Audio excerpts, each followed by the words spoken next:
সংসদ নাটক করার জায়গা নয়। সোমবার শীতকালীন অধিবেশনের শুরুর আগে কংগ্রেস সহ অন্যান্য বিরোধীদের একেবারে নজিরবিহীনভাবে আক্রমণ করলেন প্রধানমন্ত্রী নরেন্দ্র মোদী। পাল্টা আক্রমণ তৃণমূল কংগ্রেস সর্বভারতীয় সাধারণ সম্পাদক অভিষেক বন্দ্যোপাধ্যায়। তার প্রশ্ন, এসআইআর নিয়ে প্রশ্ন তুললেই সেটা নাটক বলে দেওয়া হচ্ছে। এই বিষয় নিয়েই এবার মন্তব্য করলেন অভিষেক। দেখুন।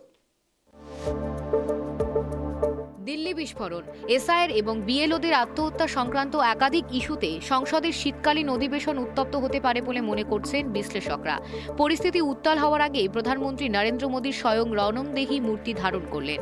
সংসদ ভবনে প্রথমাফিক ভাষণ দিতে এসে সরাসরি বিরোধীদের আক্রমণ করেন তিনি। প্রধানমন্ত্রী সাফ জানিয়ে দেন, যারা নাটক করতে চায় তারা করতেই পারে, কিন্তু এটা নাটকের জায়গা নয়, কাজের জায়গা। এখানে স্লোগান নয়, নীতির প্রতি জোর দিতে হবে। ड्रामा करने के लिए जगह बहुत होती है, जिसको करना है करते रहें। यहां ड्रामा नहीं, डिलीवरी होनी चाहिए। नारे के लिए भी जितने नारे बुलवाने हैं, वो पूरा देश खाली पड़ा है। जहां पराजित होकर के आए वहां बोल चुके हो, जहां अभी पराजय के लिए जाने वाले हो वहां भी बोल दीजिए,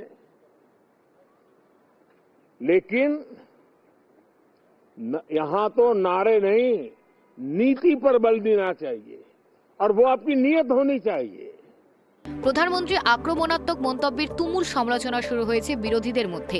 প্রধানমন্ত্রীকে কড়া ভাষায় জবাব দিয়েছে অভিষেক বন্দ্যোপাধ্যায়। সোমবার মহেশতলায় সেবাশ্রম শিবিরে উদ্বোধনে গিয়ে অভিষেক বলেন, এসআইআরে 40 জনের প্রাণ কেড়েছে, সেটা নিয়ে প্রশ্ন তোলাকে নাটক বলে মনে হয়? নির্বাচন কমিশন কেন এত তাড়াহুড়ো করছে? কেন্দ্র কেন জবাব দেবে না? Do you think it's drama? If the Prime Minister or the BJP leadership or the one sitting at the helm of affairs in the government thinks that by raising the right questions for the people or raising people's voices is drama, then let people of the country see and answer them in the next election. They want to enjoy accountability without answering to the people. It's a deadly lethal combination. তা আজকে এই যে 40 জন মারা গেছে, যারা তাদের মৃত্যুর জন্য নির্বাচন কমিশনকে দায়ী করেছে, প্রধানমন্ত্রী তাদেরকে বলছে ড্রামা। মানুষের মৃত্যুকে তারা তো ড্রামা বলছে বেসিক্যালি। তো মানুষ ঠিক করুক।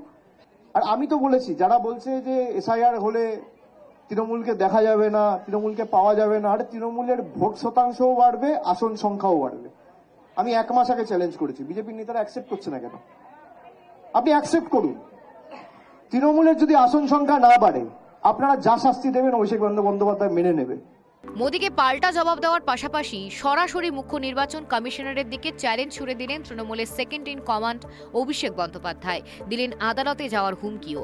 সম্প্রতি তার তৈরি একটি 10 সদস্যের প্রতিনিধি দল দিল্লিতে গিয়ে বৈঠক করে মুখ্য নির্বাচন কমিশনার জ্ঞানেশ কুমারের সঙ্গে। সেই বৈঠকে তৃণমূলের তরফে মোট 5টি প্রশ্ন করা হয়, কিন্তু কোনোটারই কমিশন সদুত্তর দেয়নি বলেই দাবি অভিষেকের। এক হচ্ছে, আমরা যে ডেলিগেশন পাঠিয়েছিলাম দিল্লিতে নির্বাচন কমিশনের সাথে, বিশেষ করে চিফ ইলেকশন কমিশনের সাথে মিটিং করতে, সেখানে প্রায় 2 ঘন্টার মিটিং হয়েছে। আমাদের দলের তরফ থেকে সাংবাদিক বৈঠক করে আপনাদের সব জানানো হয়েছে বিস্তারিত। কিন্তু মূল যে আমরা 5টা প্রশ্ন করেছিলাম, তার একটাও সদুত্তর নির্বাচন কমিশন দিতে পারেনি। সিলেক্টিভলি পরবর্তীকালে সেদিনকে রাত্রে অনেক লিক টিক করা হয়েছে। আমি ইলেকশন কমিশনকে চ্যালেঞ্জ করছি, তৃণমূল কংগ্রেসের কাছে ডিজিটাল এভিডেন্স রয়েছে। আপনি যদি মনে করেন যে আপনার কাছে উত্তর রয়েছে এবং আপনি সত্যি সদুত্তর দিতে পেরেছেন, আপনি রিলিজ করুন, তারপর আপনাকে কোর্টে নিয়ে যাব আমরা। বিরোধিতা করেও এসআইআর এর কাজ শেষ করার নিরিখে তালিকায় বিজেপি শাসিত রাজ্যগুলিকে পেছনে ফেলে ওপরের দিকে উঠে এসেছে পশ্চিমবঙ্গ। সেই নিয়ে চর্চা তো চলছেই। এই আবহে সংসদের শীতকালীন অধিবেশন শুরুর আগে মোদীর বক্তব্য নিয়ে ফের নতুন করে শুরু হয়েছে তরজা। এসআইআর এর মতো গুরুত্বপূর্ণ বিষয় নিয়ে বলতে না দেওয়াটাই নাটক বলে মোদীকে পাল্টা আক্রমণ শানিয়েছেন বিরোধীরাও। Bureau report, KTV Bangla.